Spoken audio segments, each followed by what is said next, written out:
Welcome to Divorce Master Radio, where divorce is made simple. Got questions about divorce in California? We've got answers. Your host, Tim Blankenship, is a licensed legal document assistant specializing in California divorce, helping those representing themselves. And now, here's Tim. Hey everybody, Tim Blankenship here with Divorce661.com, and you may be watching this on our California Divorce Tutor as well. We have with us today John Morrison with Morrison Mediation. John is a mediator, divorce mediator specifically. His offices are in Glendora, but he does handle cases throughout the greater Los Angeles County area, I believe, and we'll get more specifics on that. But we're going to talk to John about divorce mediation. We have some questions lined up here. We have tons of content about divorce mediation, but it's always good to get another perspective from a mediator because I think everyone does things differently. I'm sure you would agree with that. Yes, I would. So I just gave people a little bit of background on you. Why don't you spend a few seconds telling us who you are and what you're all about, and then we can get to into these great questions we have here. Okay. There are different kinds of divorce mediators. Many of them are attorneys, but I am not. I had a background in private industry, and then 5 years ago I decided to become a divorce mediator. So I did education and training to prepare me for that. I'm also a certified divorce financial analyst, but I find that there's a number of advantages to actually not being an attorney mediator, and which I can get into later as we're talking about things. But basically, I offer divorce mediation services to couples to help them complete their divorce in an amicable way and an inexpensive way out of court. And then as a certified divorce financial analyst, I also help. I'm a specialist on divorce financial matters, and I can help individuals and couples with questions that they may have as regards child support, spousal support, dividing up their property, different things like that.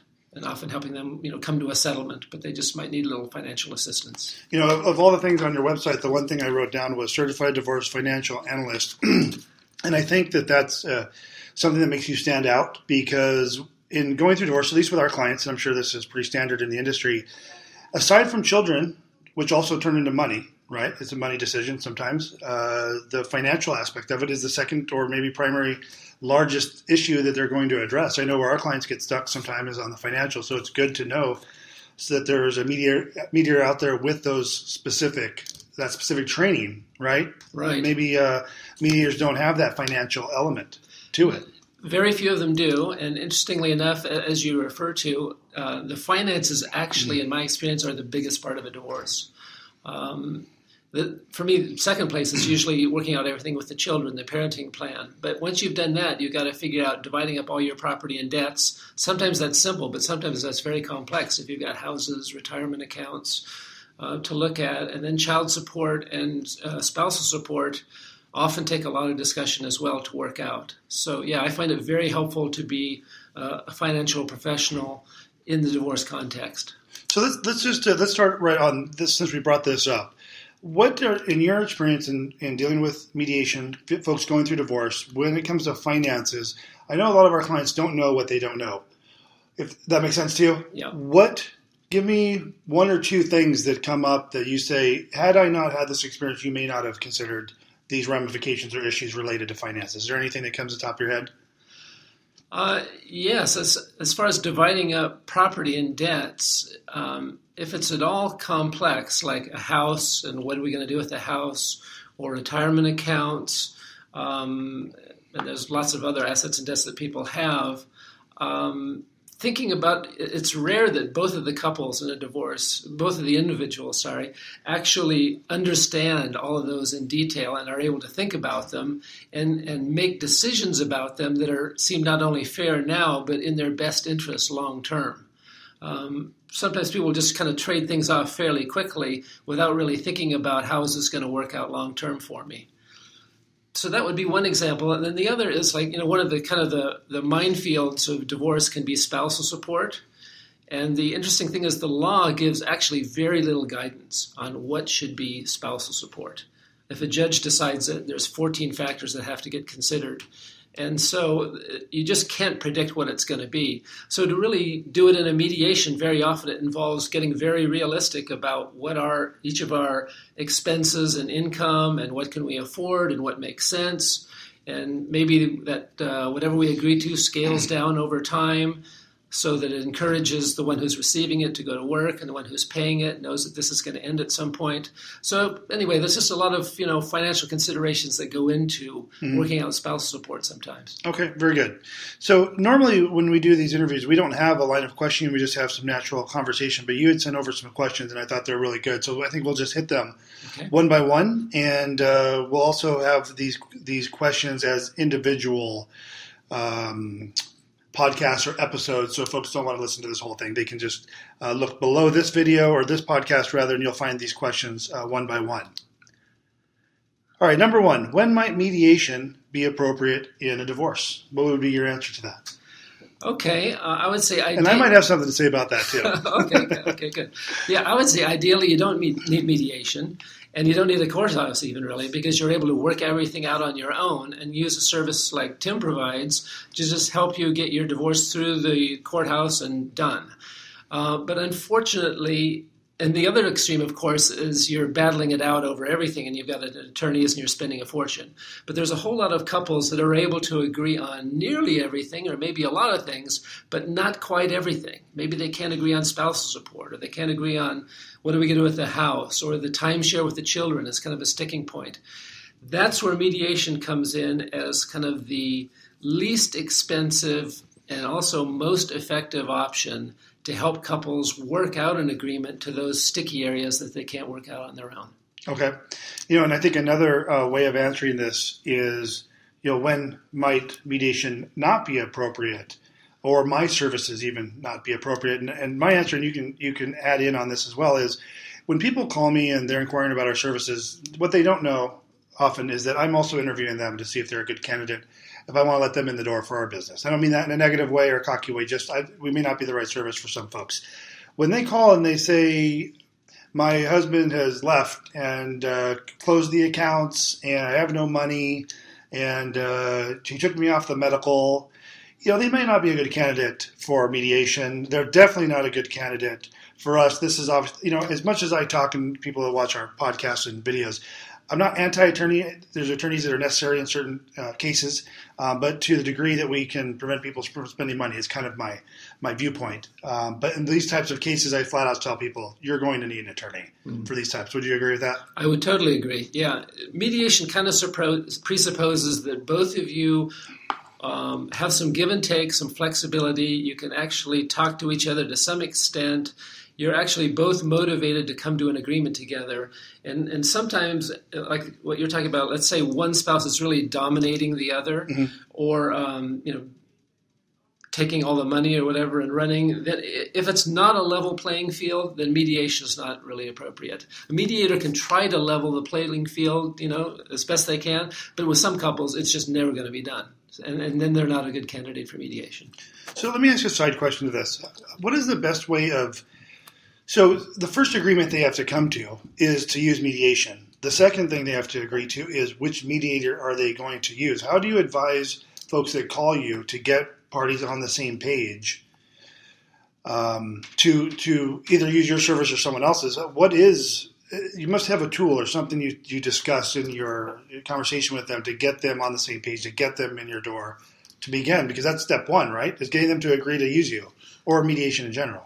Absolutely. What I suggest to people that contact me is that we have an introductory free consultation. And I always want to do that with both spouses because it doesn't do any good to just talk to one and not the other. But I encourage both spouses to come and see me for a half hour, 40 minutes or so. Bring any questions that they have about divorce or the divorce process or mediation. I explain how mediation works and how I approach it. But more than anything else, we kind of all interview each other a little bit and get a feel for whether we feel like we would be comfortable and confident working together. And we think there's a good chance that we could actually have some success together. So I think that's indispensable. So it sounds like with my business and interviewing folks, and you're interviewing folks, I'm sure you come across clients that you may have to say, based on this discussion, I may not be the best choice for you. It definitely right? happens. It definitely happens. Yeah. Okay. Yeah. All right, so let's talk about number 2 here. The question was the different types of mediation that are available, the scope of each, and the cost of each. And I think this is a great question. It's a pretty in-depth question. So there are different types of mediation that are available. There are different scopes of mediation. I know with mediation, and you can expand on this, it may be one issue. It may be the entire divorce. So the scope can change, the type of mediation. Why don't you talk a little bit about that? Okay. The range of available mediation relevant to a divorce kind of starts with, let's say, court. If you find yourself in court, unfortunately, and there's child custody visitation matters that are up for decision, there's a law in California that you have to see a court mediator who will spend some time with you to see if you can work on an agreement. That is without charge, but it's limited only to custody and visitation. And you only can take advantage of it if you're on the court calendar. And hopefully you don't want to be on the court calendar. Yeah, and then just to clarify, folks, if you are not in agreement and you're getting on the court's calendar, so we're talking about probably filing a motion, asking for some type of temporary order, all pretrial stuff, they're going to require, before you see the judge, to see a mediator because the judge doesn't want to see you. They're too busy. They're going to see if you can work it out in mediation first. If not, then you can go bug the judge. But that's where the mediation at court. Exactly right. Okay, go ahead. Exactly right. And then also, some courts have panels of volunteer mediators. So if you are at court, you might be lucky enough to have a judge that will be aware that there's a volunteer mediator nearby who will spend a few hours with you to try to work out your matter and not even charge you for it. But you're very lucky if you have that when you're at court, because there's just quite a few mediators volunteer their time in that way. But your chance, if you're at court, that you're actually going to get a volunteer mediator to help you out is not real good. I know in Orange County this is popular, and you do some work with Orange County courts. LA County, this hasn't been something that has been around. However, we had one client alone last year get a letter from the court when we were setting him for trial. It was not going well, and they said his case was selected for mediation. And it turned out to be very successful for him. So it avoided going through the trial briefs and going to trial and all that. And they figured it all out. And they were far apart on agreements. So whoever they set them up with did a good job. Right. But, I brought that up because mediation is going to be, as much as it is part of divorce, I think it's going to be a larger part of divorce, especially within the system of the court system itself. Oh, it's definitely heading that way. My work in volunteering in Orange County, the judges absolutely love us mediators because almost no judge wants to be deciding these things for people. They're so intimate, they're so personal, they're so far-reaching that a judge would much prefer the couple to work things out on their own or with the help of a mediator. So they refer cases to us all the time to try to do exactly that. So we've handled 2 types of court mediation, pre-trial or not in agreement court mediation, and then having volunteers be assigned in court. And then what's the next one? Is it professional mediation outside of court? Yeah, exactly. Okay. I would call them private mediators. And there's quite a range of private mediators. You could pay anywhere from, let's say, $100 an hour to $700 an hour for a private mediator. At the top end, it's probably a former judge or a high-powered attorney. At the lower end, it would be a non-attorney mediator like myself, perhaps a family therapist who also is providing mediation. But you've got a whole range of mediators. They're providing private mediation. Some focus on a narrow area like parenting plans. That's totally fine. If that's what you need, it'd be great to pick somebody like that. Others will handle anything in the whole divorce. Mm-hmm. And those mediators, if they're attorney mediators, they're probably going to know a lot about the law and probably not quite as much about financial aspects, and their people skills may not be the greatest. So it all depends. It's not like any given kind of mediator background is always the best, which is why it's a really good idea to interview your mediators and see what you think of their personality and their knowledge and their experience and so forth. So when looking for a mediator, find someone that you think you'll like, but also I think there's a big misunderstanding, and I've talked about this for years. People don't understand what mediation is. Mm-hmm. When you say mediation, they may be thinking court mediation. They may be thinking private mediation, but there's all kinds of mediators in between, specializing, divorce, attorney, non-attorney. And all of them produce a different product. All of them have different backgrounds. Yeah. And so depending on what people physically really need, they should really focus in on what it is who they're looking for. Would you agree? I would agree. Yeah, it does make it kind of confusing, but you could maybe kind of boil it down to if you want to get divorced and you've got some issues that you can't resolve yourself, but you still want to try to do that in a fairly low-cost, amicable way, that's your clue to think about mediation. And then to think about, what kind of help do we need? Is it really co-parenting, in which case we should get a mediator that's focused on that? Is there a lot of financial stuff? We might want to focus on that. And then there's also just how much do you want to pay? If you're going to get a mediator who's also an attorney, you're probably going to pay $350 to $400 an hour and up, whereas with a non-attorney mediator, you can generally pay less than that. Okay. So I think that pretty much covers the different types of mediators. I want to ask you a personal question. It's probably not personal. I don't usually talk about complaints of mediation, but what is your style, like your specific style of mediation? We know it's non-attorney mediation, which personally I think that you can disagree with me here, but I think people should start with non-attorney mediation first, because we were talking a little bit before we started. Mm-hmm. A lot of what people need, they think they need an attorney, but they just need someone to help them talk. They can't even sit in a room together, Mm-hmm. They just need help communicating effectively. I'm sure they can communicate, in one way or another, but effectively to come to these difficult agreements where the emotion's not helping. But what is your take on that? Do you think people should start there, or is there some cases where you talk to them, you need an attorney in the room? And the deeper question of this is, I've had some people who've come to us say, Tim, it started with mediation, whatever company, and I just wish they would have told us what to do. You ever get that? I wish they would have made a decision for us, but that's not really what mediation's about. Mediation is to help them make the decision, not tell them what to do. I know that was like 18 questions, but tackle them as you can. No, you're absolutely right.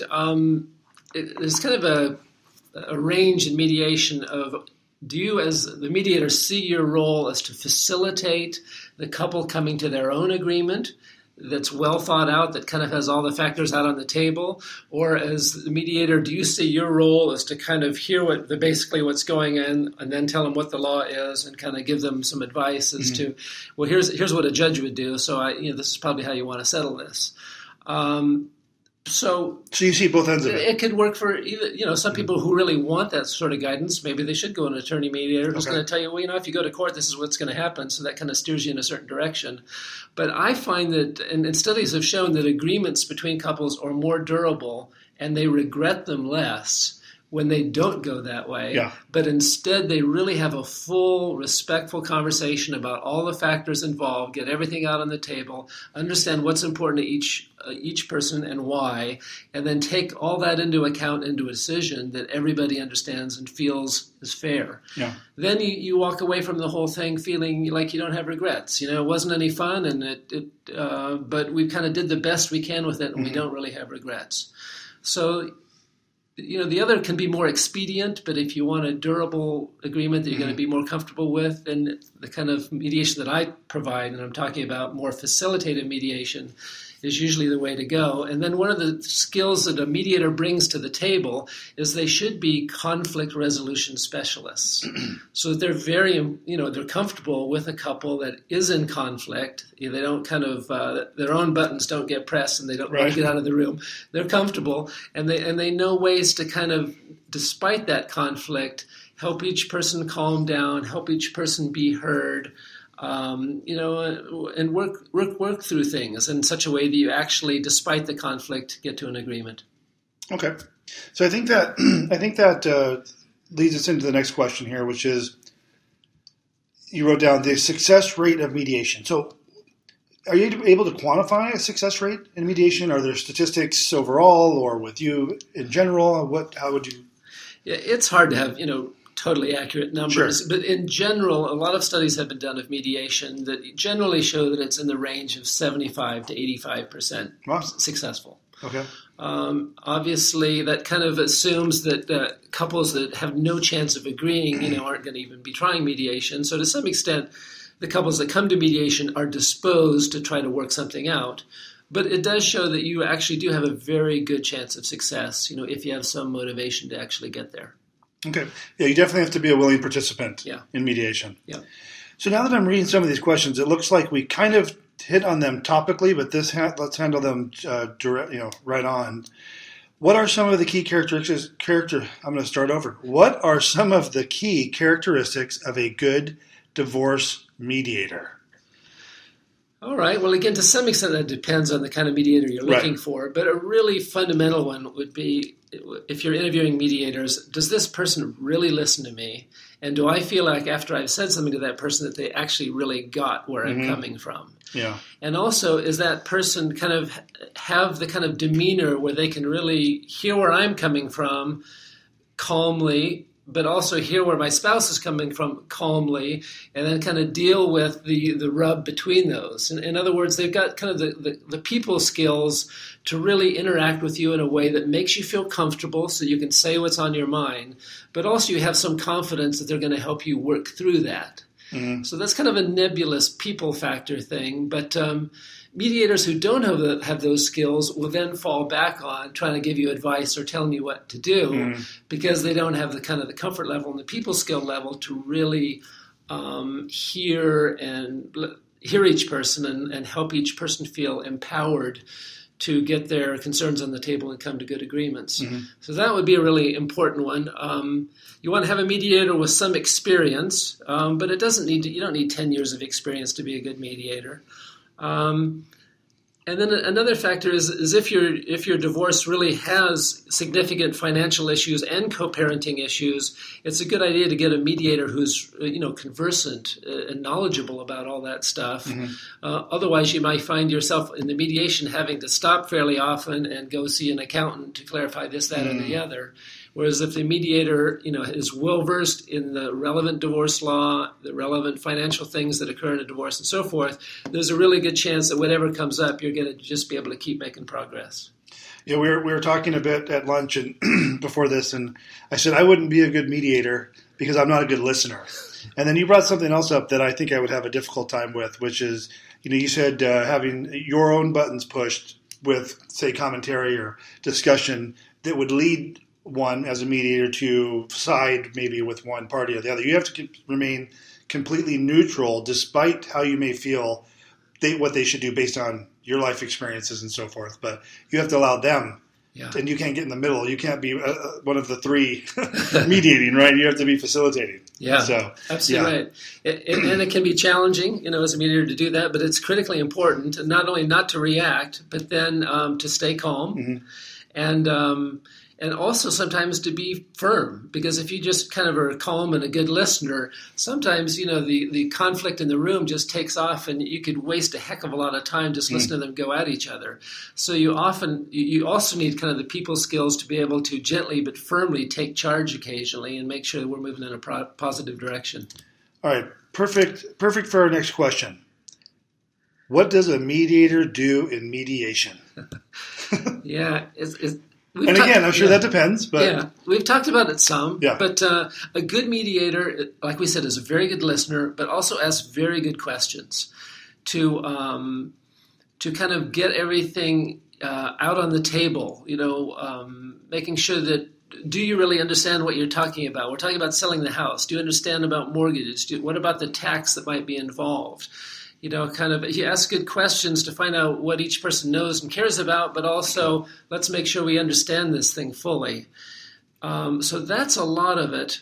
But then also a mediator, of course, has kind of knows that wherever we're starting from, hopefully what we're working towards is a full divorce agreement, and that needs to include some very specific things that if you're not a divorce professional, you don't really know what all those specific things are. So, for example, when you're talking about spousal support, there's certain bases that simply have to be covered. Otherwise, the court will say, your agreements on spousal support aren't complete enough. So, the mediator is also therefore directing to some extent the conversation in a productive channel so that you can hopefully fairly efficiently get to an agreement in 2, 3, 4 sessions, and you're not doing this thing for months and months and loads of sessions. That's not the plan. Yeah. All right. So let's say people have gone through a couple sessions. They've spent 6, 8, 10 hours with you, or in mediation in general.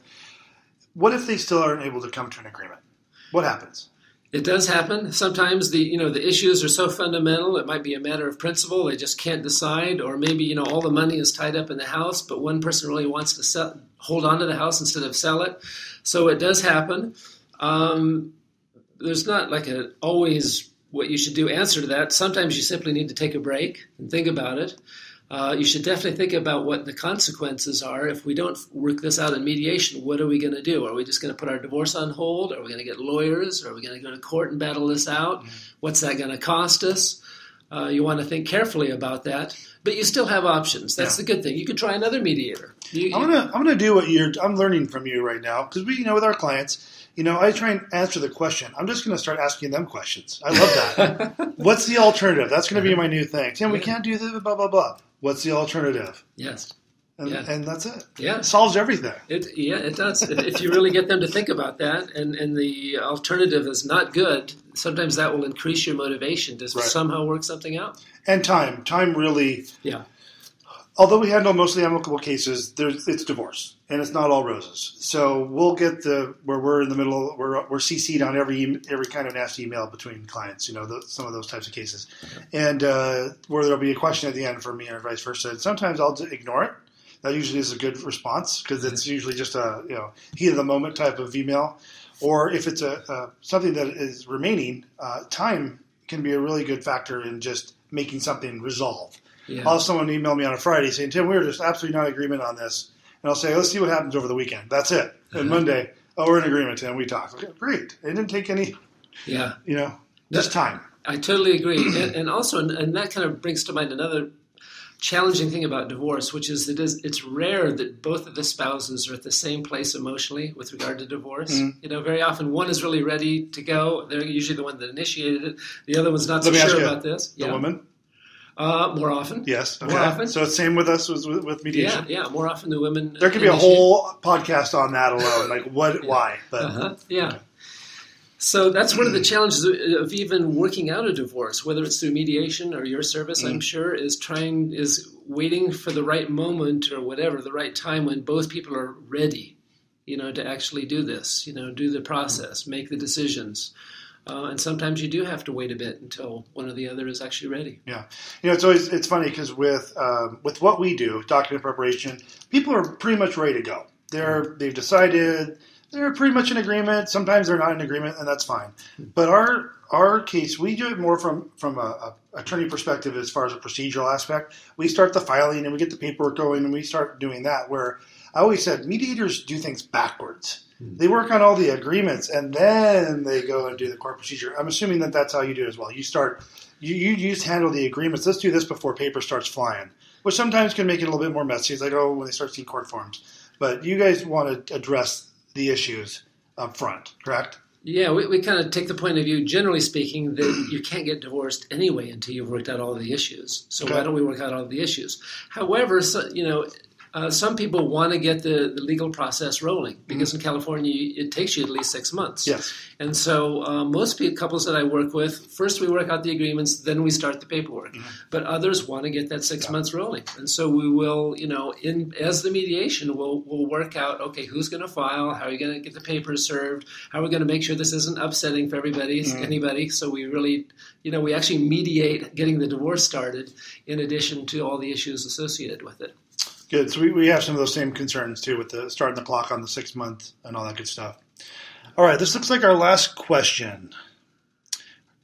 Did we answer? I think we did. Oh, okay. Ideally, mediation is done in person, but it can be done over the internet. So I want to talk about this because your main office is in Glendora, but you do handle the greater Los Angeles area.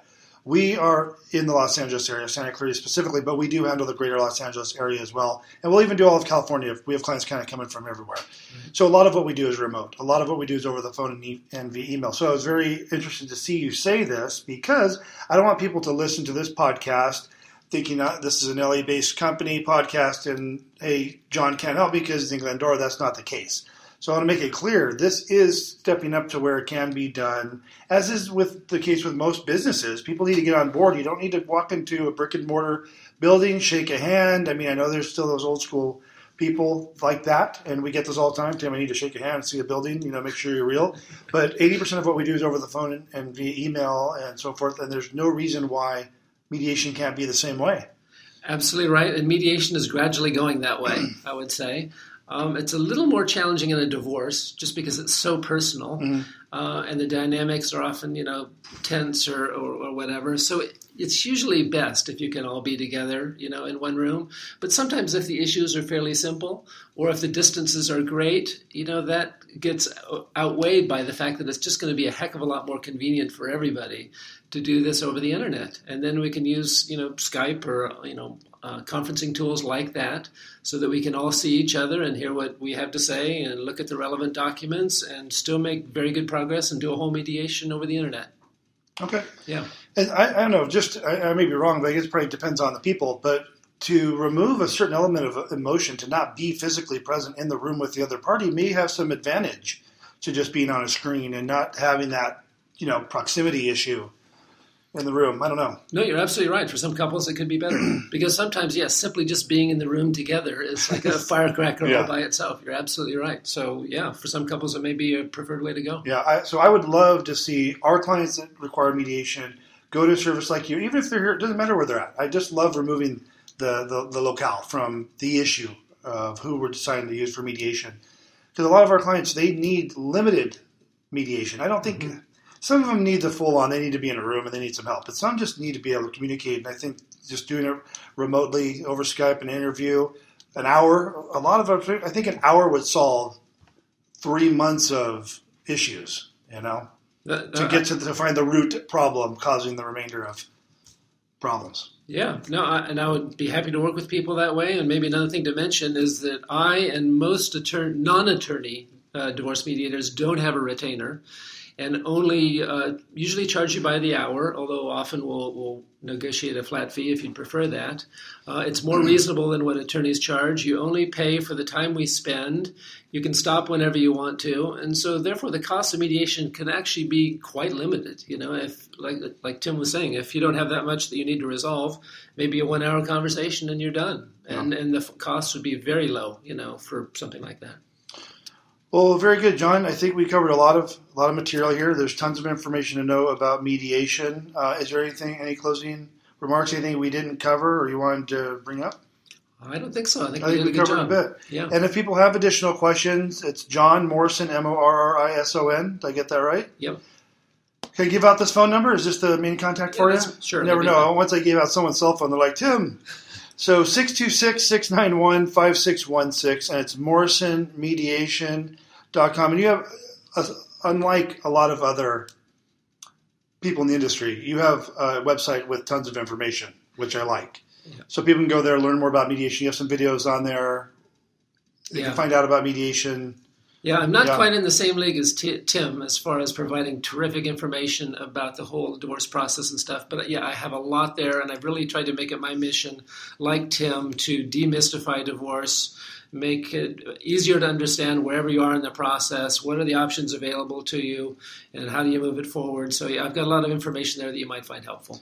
Perfect. And for those listening, you're obviously going through divorce. If you're my client, you're going to hear me tell you if you have any issues at all, however slight, to get into mediation immediately, at least make a phone call. I talk about that all day long. If there's one, they get stuck. Why aren't you moving? Why is there a delay? Oh, we have that. Talk to someone. Just get help. It may just be a consultation. It may be a quick phone call. It may be a 30-minute consultation, something over Skype. The sooner you, and I'm talking directly to people listening to this, as sooner you guys get help, a little issue can mushroom very quickly into a massive issue, and next thing you know, you're with attorneys blowing all your kids' money, and money I'm sure you'd prefer to keep. So, John Morrison, folks, 626-691-5616, morrisonmediation.com. If you are my client or are thinking of becoming our client, we will be talking about mediation if you bring up any issues at all or if I feel that mediation would be helpful to you. This has been Tim Blankenship with Divorce661.com, and thanks for listening. You've been listening to Tim Blankenship on Divorce Master Radio. Learn more at Divorce661.com, where you can find hundreds of video and audio tutorials discussing the California divorce process. Need professional assistance with your divorce? Give us a call at 661-281-0266 and let the professionals handle your divorce.